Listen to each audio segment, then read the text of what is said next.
Jnananidhi Vidyanikethan school parents master class guest is Sudheer garu, Gautam Akhil's father. Welcome sir.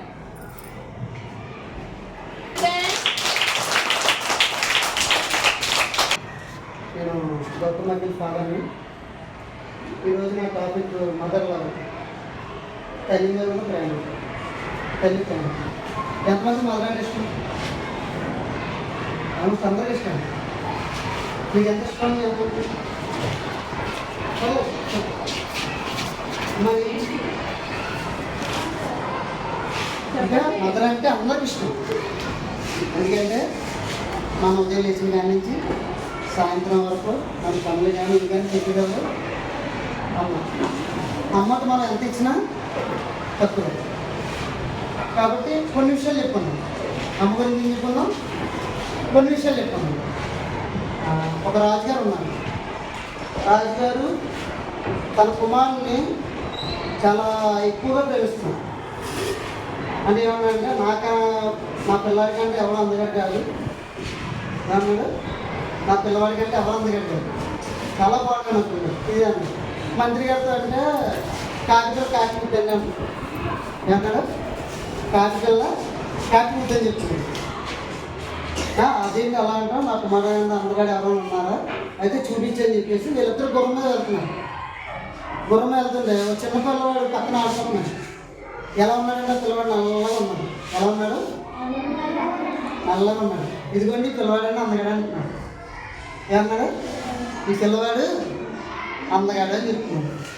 అదేంటది పిల్లవాడు నల్లగా ఉన్నాడు, నేను అందగాడు ఏంటి అని చెప్పి అంటుంటే లోపల నుంచి వాళ్ళ అమ్మగారు వచ్చారు.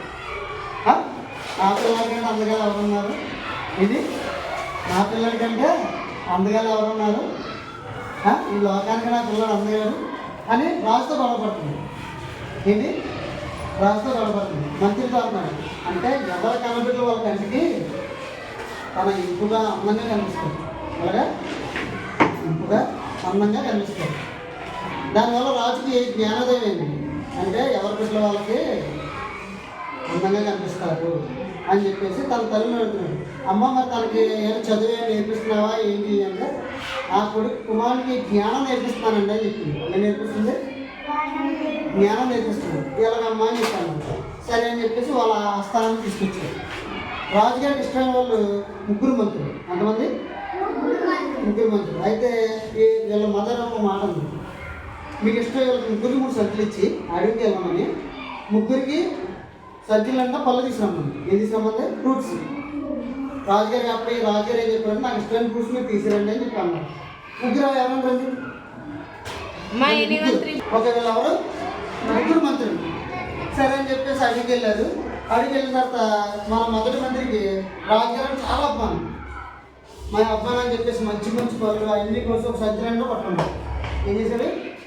సంచలనంలో పట్టుకున్నాడు. రెండో వ్యక్తి తెలియని వాడు అనమాట. రాజుగారు చూసే తిరిగి అక్కడ ఉందిలే అని చెప్పేసి పచ్చి పండి పులిపిని అన్నీ కూడా కల్పిస్తాను. ఈయన ఇంకా తెలియని రాజుగారు అసలు ఒకటే పని ఉంటుంది కదా, దాని నిండా ఆకులు నింపేసి పైన 4 ఫ్రూట్స్ పెట్టారు. ఏం చేశాడు? దాని నిండా ఆకులు నింపేసి పైన 4 ఫ్రూట్స్ పెట్టాడు. ముగ్గురు కూడా రాజ్యానికి వచ్చారు. రాజ్యం దాని అమ్మ తీసుకొచ్చారమ్మా అని. అప్పుడు ఆవిడ మాత్రం వీళ్ళ ముగ్గురిని జైలు వేసేయండి ఒక నెలలో అన్నాడు. ఏంటి?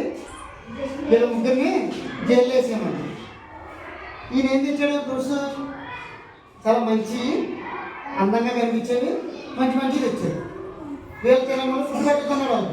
వాళ్ళకి ఏ ఫుడ్ కావద్దు, వీళ్ళకి ఉన్నాయి తినమని పథకమని చెప్పారు.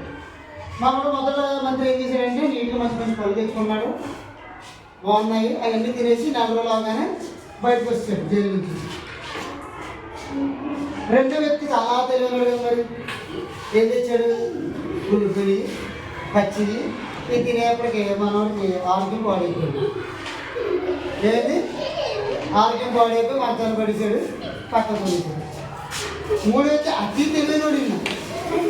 నేను ఇంకా ఆకులు వేసుకుంటే పైన 4 వెళ్ళట్టుకెళ్ళాడు. ఈ తెచ్చుకున్న పనులు 3 రోజులే ఉన్నాయి. పడతా వెళ్ళిపోయిపోయింది. ఈ కథ బట్టి మీకు అర్థమైన నీతి ఏంటని చెప్పి అమ్మ రాజుగారికి అడుగుతుంది. ఈ కథ బట్టి మీకు అర్థమైన నీతి ఏంటి? మనం ఏదైతే పని ఇష్టంతో కష్టపడి పని చేస్తున్నామో దానికి ఫలితం దక్కుతుంది. అదే పనిని ఆడుతూ పాడుతూ వెళ్ళాడంటే సగం వదిలేస్తాం. అదే పని మనం చేయకపోతే నష్టపోతాం. ఇది మీకు చెప్పడానికి ఏంటంటే మీ విద్య. ఎందుకంటే మా ఎవరైతే లెక్చరర్స్ మన ఉపాధ్యాయులు ఎవరైతే ఉన్నారో మీకు కష్టపడి నేర్పితే మీరు కష్టపడి నేర్చుకున్నారనుకో నెక్స్ట్ క్లాస్లో మీరు ఏం చేస్తారు, అభివృద్ధి చెందుతారు.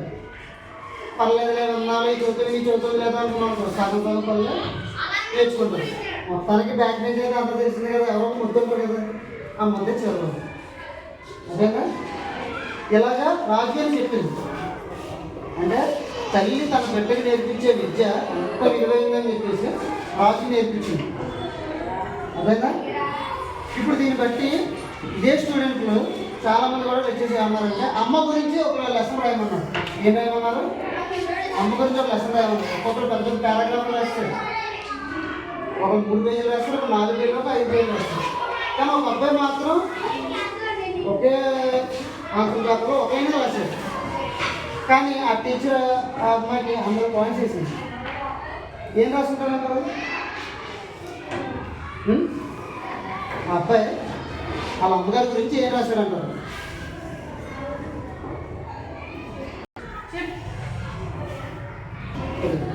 అయితే ఆ అబ్బాయి ఏం రాశాడు తెలుసా? మా అమ్మ గురించి నేను రాయడానికి 56 అక్షరాలు సరిపోని రాశాను.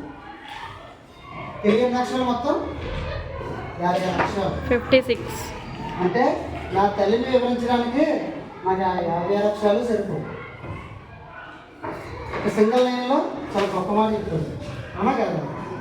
అంటే తన తల్లి గురించి ఎంత ప్రేమగా రాద్దాం అనుకున్నా తన 56 అక్షరాలు సరిపోవట్లేదు. మరి ఎక్కడి నుంచి వస్తాడు?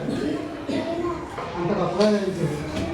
అందుకే ఒక గుర్తుపెట్టుకుంది, తల్లి తర్వాత ఎవరు లేదు. ఎందుకంటే ప్రతి దైవం ప్రతి ఒక్కరి ఇంట్లో ఉండలేదు కాబట్టి దైవం బదులుగా పెట్టిన అమ్మను. కాబట్టి ఖచ్చితంగా అమ్మను పూజించాలి. అదేనా? ఎవరైనా అమ్మకి థ్యాంక్ యూ చెప్పారా? మార్నింగ్ లేస్తుంది, మీకు టిఫిన్ చేస్తుంది, లంచ్ బాక్స్ పెడుతుంది, అన్నీ పెడితే ఎప్పుడైతే థ్యాంక్ యూ చెప్పారా? అమ్మా కల్మి. కానీ ఈరోజు మాత్రం అందరూ ఏం చేయాలి? అమ్మకి థ్యాంక్ యూ చెప్పాలి. ఓకేనా? చెప్తారా చెప్పరా? చెప్తారా చెప్పరా? Thank you so much.